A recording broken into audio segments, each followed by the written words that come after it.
Hello everyone, I am your biology और zoology educator my self कीर्ति सिंह। और आज हम पढ़ने जा रहे हैं ह्यूमन सर्कुलेटरी सिस्टम, जो कि है ह्यूमन फिजियो के second chapter body fluid and circulation का most important and interesting topic है। तो हमारे सर्कुलेटरी सिस्टम में मेजरली 3 पार्ट्स आते हैं। पहला है हार्ट, जो कि हमारा पंपिंग ऑर्गन है। सेकेंड इज वेसल्स, ये हमारे बॉडी में ब्रांच नेटवर्क ऑफ वेसल्स पाई जाती है, जिसमें वेन्स, आर्टरीज और कैपिलरीज आती हैं। तीसरा है ब्लड, जो कि हमारा मेन बॉडी फ्लूइड है, जो हमारी पूरी बॉडी में सर्कुलेट होकर हमें न्यूट्रिएंट्स प्रोवाइड करता है और साथ ही गैसेस एक्सचेंज में भी हेल्प करता है। तो इस लेक्चर में हम मेजरली हार्ट की डिटेल स्टडी करने वाले हैं। So what do you think, heart सिर्फ ह्यूमन कॉर्डेट्स में पाया जाता है या अदर ऑर्गेनिज्म में भी पाया जाता है? So yes, you must know कि हार्ट कुछ नॉन कॉर्डेट्स में भी पाया जाता है, लाइक कॉकरोचेस। डिफरेंस ये है कि उनमें हार्ट बॉडी के डॉर्सल साइड पाया जाता है, जबकि कॉर्डेट्स में हार्ट वेंट्रली सिचुएटेड होता है। अब कॉर्डेट्स में भी बात करें तो वर्टिब्रेट्स की, हमारे वर्टिब्रेट्स में भी सारे वर्टिब्रेट्स के पास हार्ट पाया जाता है। सारे वर्टिब्रेट्स के पास हार्ट पाया जाता है। इनमें कुछ डिफरेंस होता है क्योंकि ये सेम टाइप के नहीं होते, इनके चैम्बर्स के नंबर डिफरेंट होते हैं, इनमें पाथवे में भी कुछ डिफरेंस पाया जाता है, जिसके बारे में हम देखने वाले हैं। तो सबसे पहले बात करें फिशेस की, तो फिशेस में 2 चैम्बर्ड हार्ट होता है। वन इज एट्रिया और सेकेंड इज वेंट्रिकल। इनमें एक ही एट्रिया पाया जाता है और एक ही वेंट्रिकल पाया जाता है, और इनका हार्ट डीऑक्सीनेटेड ब्लड कैरी करता है। ये डीऑक्सीनेटेड ब्लड को पंप करता है गिल्स के पास, गिल्स इस ब्लड को ऑक्सीजनेट करता है और अदर बॉडी पार्ट्स के पास भेजता है। तो ये बॉडी पार्ट से डीऑक्सीनेटेड ब्लड जाता है एट्रिया में, और हार्ट इसे पंप करता है गिल्स के पास, गिल्स के पास पंप करता है और गिल्स इसे ऑक्सीजनेट करता है और वापस बॉडी पार्ट्स के पास भेजता है। तो आप देख रहे हैं कि यहाँ पे पर्टिकुलर अमाउंट ऑफ ब्लड एक सिंगल पाथवे में सर्कुलेट हो रहा है, जिस वजह से इसे बोला जाता है single type of blood circulation, single blood circulation. अब हम देखेंगे एम्फीबियंस एंड रेप्टाइल्स के हार्ट के बारे में।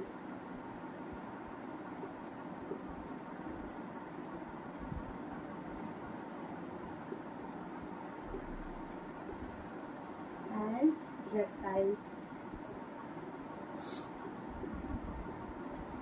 इनका हार्ट ऑलमोस्ट सेम टाइप का होता है, जो इनके हार्ट में 3 चैम्बर्ड पाए जाते हैं। इनमें पाए जाते हैं 2 एट्रिया और 1 वेंट्रिकल। ये हो गया राइट एट्रिया, ये हो गया लेफ्ट एट्रिया, और ये हो गया वेंट्रिकल। वेंट्रिकल इनमें सिंगल ही होता है। अब राइट एट्रिया कैरी करता है डीऑक्सीजनेटेड ब्लड और लेफ्ट एट्रिया कैरी करता है ऑक्सीजनेटेड ब्लड, और ये दोनों टाइप के ब्लड जाके वेंट्रिकल में मिक्स हो जाते हैं।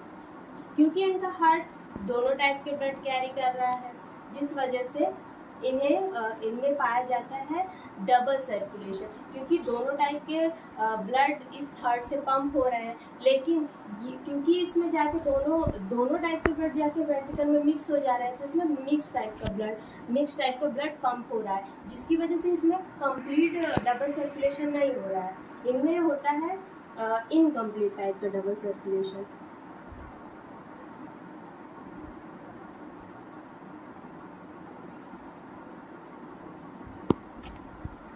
Incomplete double circulation. अब रेप्टाइल्स में भी बात करें तो इनमें एक एक्सेप्शन होता है जो कि होता है क्रोकोडाइल। क्रोकोडाइल में 4 चैम्बर्ड हार्ट पाया जाता है, तो इसे आपको बहुत ध्यान रखना है। Except crocodile. अब बात करते हैं बर्ड्स एंड मैमल्स के हार्ट के बारे में।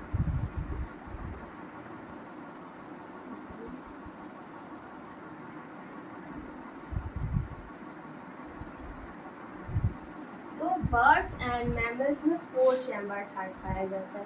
इनमें 2 एट्रिया होता है और साथ ही में 2 वेंट्रिकल भी होते हैं। ये हो गया राइट एट्रिया और ये हो गया लेफ्ट एट्रिया।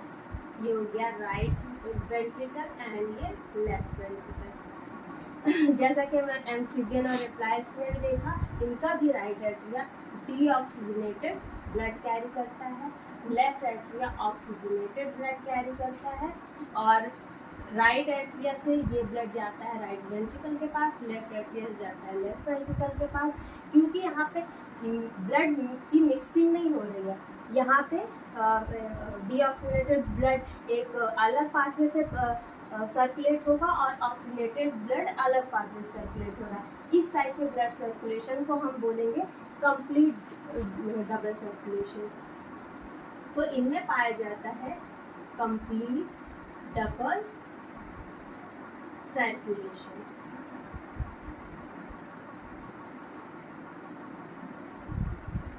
अब हम इस हार्ट के बारे में तो हम डिटेल में पढ़ने ही वाले हैं। अगर आप ये सब नोट कर रहे थे तो बहुत अच्छी बात है, वरना आप स्क्रीनशॉट ले सकते हैं। तो आपने स्क्रीनशॉट ले लिया होगा। अब चलिए हम देखते हैं हार्ट के डिटेल स्ट्रक्चर के बारे में। ह्यूमन के हार्ट के बारे में हम डिटेल में पढ़ेंगे आगे।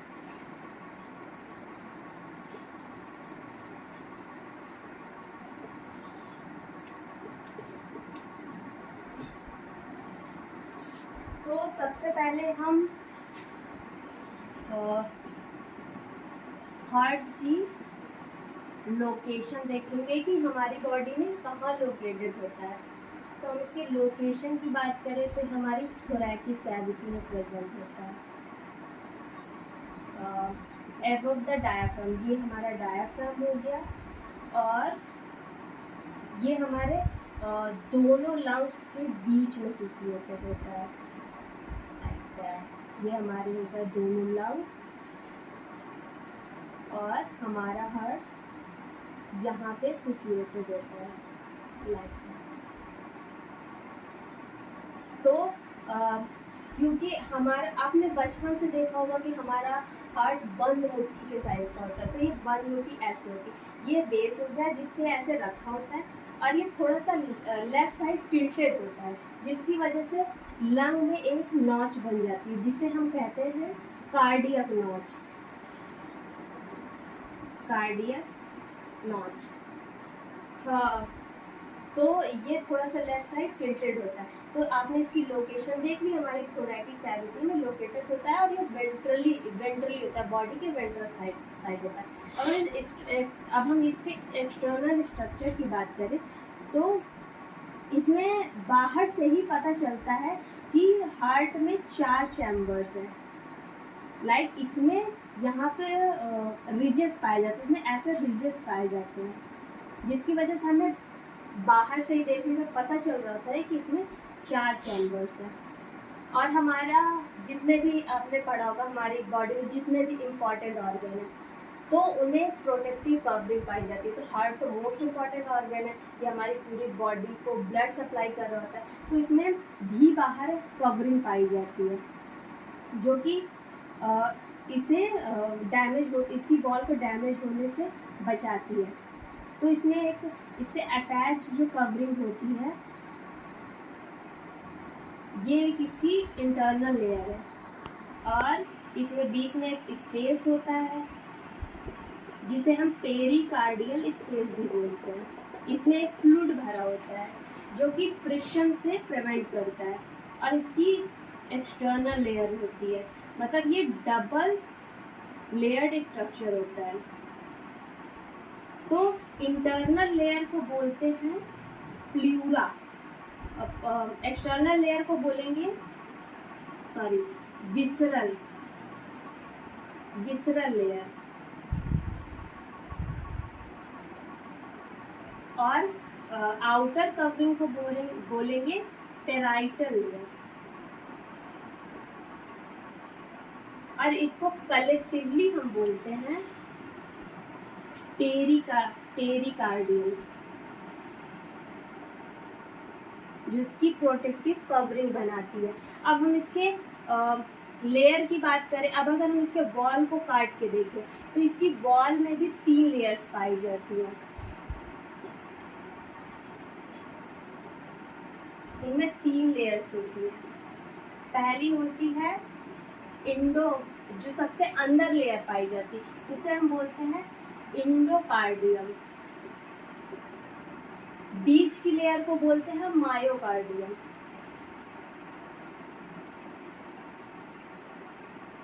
और सबसे एक्सटर्नल लेयर जो होती है उसे बोलेंगे एक्टोकार्डियम।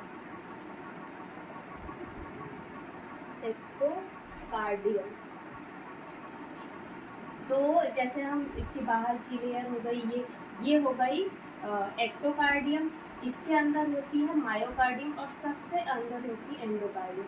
ये हो गई एक्टोकार्डियम, ये हो गई मायोकार्डियम, और ये सबसे इंटरनल लेयर होती है एंडोकार्डियम।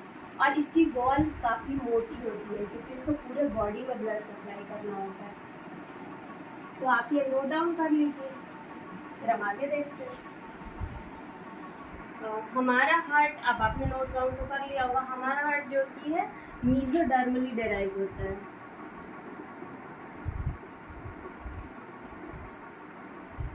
मीजोडर्मली डेराइव्ड ऑर्गन है। मीजोडर्मली डेराइव्ड का मतलब क्या हुआ, क्योंकि हम आपने पढ़ा होगा कि हमारी एम्ब्रायो की जो जर्म लेयर है वो तुरंत डिफरेंशिएट होकर ऑर्गन तो फॉर्म नहीं करती है।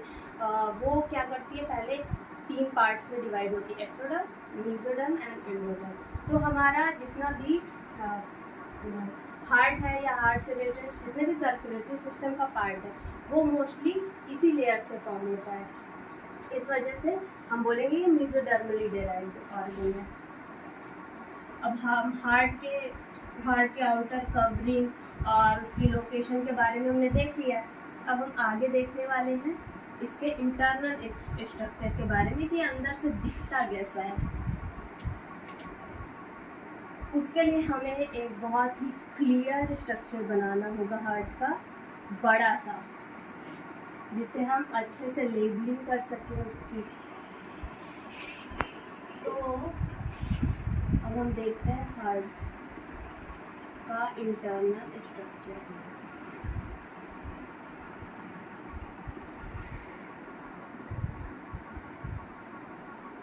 ये हो गया हमारा हार्ट का आउटलाइनिंग, और इसमें अंदर की तरफ रिजेस पाए जाते हैं। ये स्मूथ नहीं होता है। एट्रिया में ये रिजेस तो थोड़े छोटे होते हैं, पर वेंट्रिकल में आके ये और बड़े रिजेस हो जाते हैं जो कि सरफेस एरिया बढ़ाते हैं।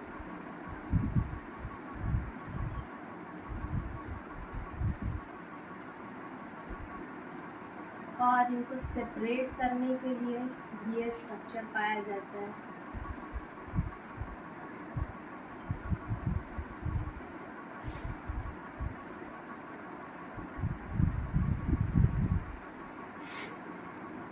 तो सबसे पहले हम देखेंगे कि इनको चारों चैम्बर को सेपरेट करने के लिए इनमें सेप्टम पाया जाता है। 2 पार्ट को सेपरेट करने के लिए अगर कोई स्ट्रक्चर होता है उसे हम सेप्टम कहते हैं, क्योंकि ये 2 एट्रिया के बीच में, इसीलिए हम इंटर कहते हैं। तो ये होता है जो दोनों एट्रिया को सेपरेट कर रहा है, इसे हम बोलेंगे इंटर एट्रियल सेप्टा। ये हो गया हमारा राइट एट्रिया, ये हो गया लेफ्ट एट्रिया। ये दोनों एट्रिया को सेपरेट करता है। ये हो गया राइट वेंट्रिकल और ये हो गया लेफ्ट वेंट्रिकल। अब दोनों वेंट्रिकल को सेपरेट करने के लिए भी आप देख रहे हैं ये एक सेप्टा है, और इस सेप्टा को कहेंगे इंटर वेंट्रिक्यूलर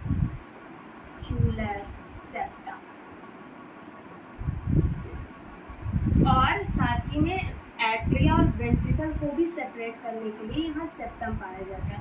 इसको बोलेंगे एट्रियो वेंट्रिक्यूलर सेप्टम, क्योंकि ये एट्रिया और वेंट्रिकल को सेपरेट कर रहा है। अब इनमें इनकी थिकनेस में भी थोड़ा डिफरेंस पाया जाता है। तो जो ये दोनों सेप्टा होते हैं जो कि दोनों वेंट्रिकल को सेपरेट कर रहे हैं और एट्रिया और वेंट्रिकल को सेपरेट करते हैं, ये दोनों इसके कंपैरिजन में थोड़े थिक होते हैं, जबकि इंटर एट्रियल सेप्टा थिन होता है। अब हम देखने वाले हैं इनसे जुड़ी वेसल्स के बारे में कि कौन सी वेसल्स इसमें ब्लड लेके आ रही है, कौन सी वेसल ब्लड वापस बाहर लेके जा रही है। तो जो हमारा अपर बॉडी पार्ट है उससे सारा ब्लड कलेक्ट करके एक लार्ज वेसल में जाता है, जिसे हम कहते हैं वीना कावा। वीना रिलेटेड है वेन्स से। तो हमारे अपर बॉडी पार्ट से जितना भी ब्लड कलेक्ट होके राइट एट्रिया में आ रहा होता है उसे हम क्या कहते हैं, superior vena cava. Superior vena cava, superior क्योंकि ये ऊपर से मतलब हमारे अपर बॉडी पार्ट में सारा ब्लड लेके आ रहा होता है, और इसी तरह इसकी ओपनिंग यहाँ पाई जाती है। अब हमारी बॉडी के निचले पार्ट से भी ऐसे ही ब्लड पूरी बॉडी के निचले पार्ट से सारा का सारा ब्लड राइट एट्रिया में कलेक्ट होता है, और इस लार्ज वेसल को कहते हैं इंफीरियर वेना कावा। ये हमारी बॉडी के लोअर पार्ट से सारा ब्लड कलेक्ट करके राइट एट्रिया में डालती है। ये दोनों जो वेसल्स है हमारी पूरी इस तरह पूरी बॉडी से सारा ब्लड कलेक्ट करके राइट एट्रिया में डालती है।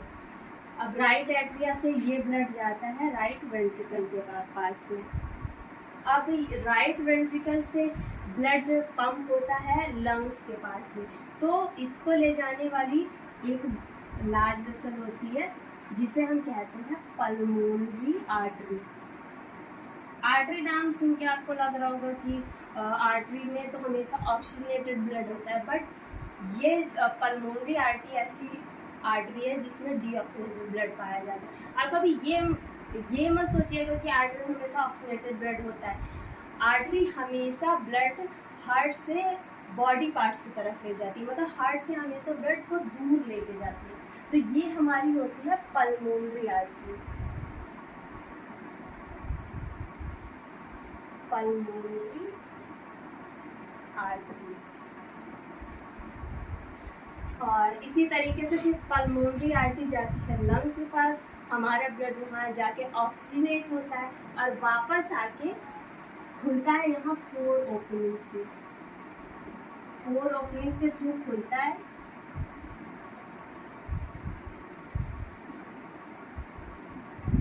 ये खुलता है लेफ्ट एट्रिया में। लेफ्ट एट्रिया में हमारा आता है ऑक्सीजनेटेड ब्लड। अब ये ऑक्सीजनेटेड ब्लड जाता है लेफ्ट वेंट्रिकल के पास।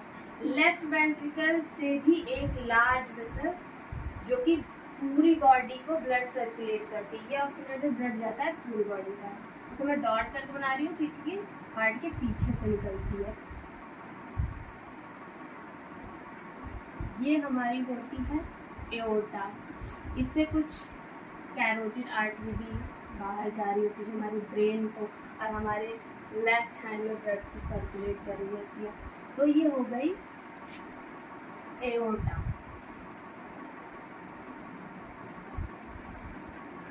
आपके मन में हार्ट देख के ख्याल आ रहा होगा कि हमारा राइट साइड तो इधर है, तो इधर राइट साइड क्यों लिखा हुआ है। तो हम ये अपने रेफरेंस में नहीं देख रहे होते, ये हम उस पर्सन के रेफरेंस में देख रहे होते हैं जिसका हार्ट है। लाइक वो पर्सन ऐसे करके लेटा है तो हम उसके हार्ट के उसके रेफरेंस में देख रहे होते हैं, उसका ये लेफ्ट साइड और उसका ये राइट साइड, तो उस हिसाब से हम लेबलिंग करते हैं। और अब हम देखने वाले हैं इनसे जुड़े बॉल्स के बारे में। तो राइट एट्रिया को राइट वेंट्रिकल से सेपरेट कर रहा होता है ये बॉल। वॉल्व का काम होता है कि वो ब्लड को एक पर्टिकुलर डायरेक्शन में ले जाता है, यहाँ से बैक फ्लो नहीं हो सकता है ब्लड। वैसे ही लेफ्ट एट्रिया और लेफ्ट वेंट्रिकल के बीच में भी वॉल्व होता है। अब वॉल्व का हम शेप देखें तो ऐसा होता है कि इसमें फ्लैप्स पाए जाते हैं ऐसे करके। ये सेमी लूनर फ्लैप्स है, मतलब कि हाफ मून शेप फ्लैप होते हैं। इसे हम कहते हैं, जो कि राइट एट्रिया को राइट वेंट्रिकल से सेपरेट करता है, इसमें तीन फ्लैप्स पाए जाते हैं, जिसकी वजह से हम इसे कहते हैं ट्राइकस्पिड वॉल्व। Tricuspid valve. जबकि लेफ्ट एट्रिया और लेफ्ट वेंट्रिकल के बीच में जो वॉल्व होता है, इसमें 2 ही फ्लैप्स पाए जाते हैं, तो हम इसे कहेंगे बाइकस्पिड वॉल्व।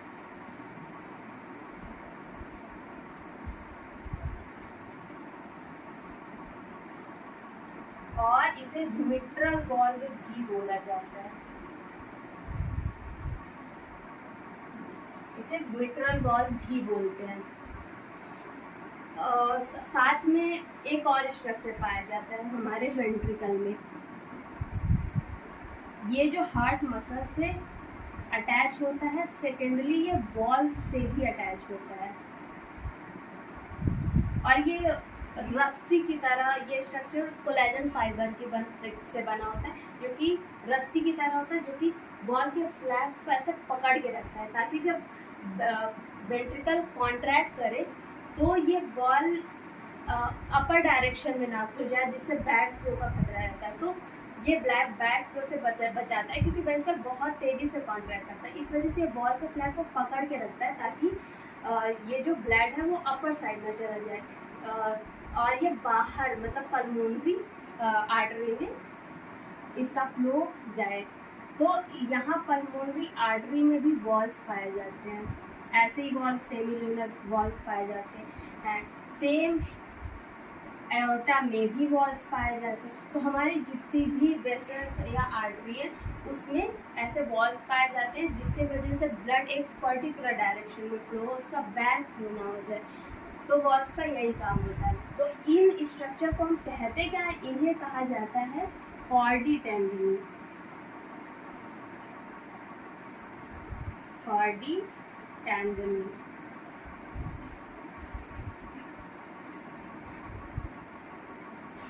ये हो गया वॉल्व। वॉल्व का काम होता है prevent back flow of blood. अब आप ये स्ट्रक्चर ड्रॉ कर लीजिए, फिर हम नेक्स्ट डायग्राम में अदर स्ट्रक्चर भी देखेंगे। तो आपने डायग्राम ड्रॉ कर लिया होगा। अब हम आगे चलते हैं। अब हम इसके कुछ और स्ट्रक्चर के बारे में पढ़ेंगे, क्योंकि इस डायग्राम में काफ़ी ज़्यादा लेबलिंग हो गई थी, तो हम इसमें नहीं देख सकते थे। अब हमें नया डायग्राम बनाना होगा। डायग्राम हमेशा नीट एंड क्लीन होना चाहिए। ये हो गया हमारा एट्रिया, ये हो गया वेंट्रिकल, ये हो गया रीचेस।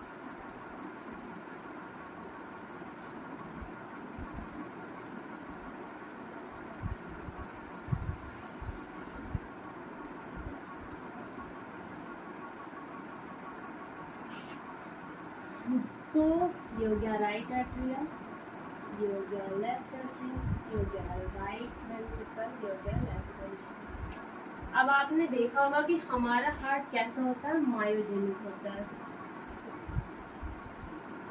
मायोजेनिक का मतलब कि हमारा हार्ट खुद इम्पल्स प्रोड्यूस करता है, जिसके थ्रू हमारा हार्ट कॉन्ट्रैक्ट करके ब्लड सर्कुलेट कर रहा होता है। जबकि नॉन कार्डियस में न्यूरोजेनिक होता है, सिर्फ वर्टिब्रेट्स में ये हार्ट मायोजेनिक होता है। तो वो कैसे होता है और वो क्या स्ट्रक्चर होते हैं जो इम्पल्स प्रोड्यूस करते हैं? उसके बारे में हम देखेंगे। तो हमारे राइट एट्रियम में, राइट अपर कॉर्नर में एक बटन लाइक स्ट्रक्चर होता है जिसे हम कहते हैं एसेनोड या फिर सैन। इसका फुल फॉर्म हो गया साइनो एट्रियल नोड। क्योंकि ये नर्व इम्पल्स क्रिएट कर रहा होता है तो इसे हम पेस मेकर बोलते हैं। ये हमारे हार्ट का पेस मेकर होता है। ये नर्व इम्पल्स जनरेट कर रहा होता है जिसके थ्रू ये इम्पल्स जाती है दोनों एट्रिया के पास। ये दोनों एट्रिया जब नर्व इम्पल्स जनरेट करता है दोनों एट्रिया आपस में कॉन्ट्रैक्ट करते हैं। इसके बाद ये हम सेकेंड स्ट्रक्चर देखते हैं। ये होता है एवी नोड। एवी नोड ये हमारे हार्ट का पेस सेटर होता है। ये हो गया पेस सेटर। पेस सेटर इसलिए क्योंकि ऐसे नोड जो इम्पल्स जनरेट करता है ये उसे सेट कर रहा होता है, इसको एम्पलीफाई करता है और वेंट्रिकल्स के पास भेजता है। क्योंकि वेंट्रिकल्स को कॉन्ट्रैक्ट करने के लिए काफ़ी अच्छा इम्पल्स चाहिए, मतलब इसको काफ़ी तेज़ी से कॉन्ट्रैक्ट होता है तभी हमारे पूरी बॉडी पार्ट्स तक ये ब्लड पहुंच पाएगा। उसके बाद यहाँ से एक अदर स्ट्रक्चर निकलता है और ये आगे चल के दो पार्ट्स में डिवाइड हो जाता है। इस स्ट्रक्चर को हम बोलते हैं एवी बंडल, क्योंकि ये एवी बंडल से निकल रहा है तो हम इसे कहते हैं एवी बंडल। और एवी बंडल दो पार्ट्स में डिवाइड होता है। ये होता है ये हो गया लेफ्ट एवी बंडल और ये हो गया right AV bundle. Right AV bundle. अब ये बंडल आगे चल के पूरे वेंट्रिकुलर वॉल पे ऐसे करके डिस्ट्रीब्यूट हो जाते हैं। ये गया लेफ्ट वेंट्रिकल में और ये गया राइट वेंट्रिकल में। तो इन्हें हम कहते हैं पुरकिंजे फाइबर। पुरकिंजे फाइबर्स। अब आप इम्पल्स ये इम्पल्स पूरे हार्ट में फैला रहे हैं, इसका मतलब ये नहीं है कि ये नर्व फाइबर्स है। आप ये गलती मत करिएगा इन्हें नर्व फाइबर समझने की। ये हमारे कार्डियक मसल का ही स्पेशल फॉर्म है। हमारी कार्डियक मसल स्पेशलाइज होती है इसके लिए कि ये इम्पल्स जनरेट कर सके, क्योंकि हमारा ब्रेन ये इम्पल्स को जनरेट नहीं करता। हमारा हार्ट इसीलिए मायोजेनिक कहलाता है क्योंकि ये इम्पल्स खुद क्रिएट कर रहा होता है और जितनी बार ये इम्पल्स क्रिएट कर रहा होता है पर मिनट उससे ही हम अपना हार्ट बीट बोलते हैं। ठीक है, तो हमारा हार्ट खुद ही इम्पल्स जनरेट कर रहा होता है तो ये स्पेशलाइज्ड कार्डियक मसल्स की होती है। तो आप ये डायग्राम ड्रॉ कर लीजिए एक बार, फिर हम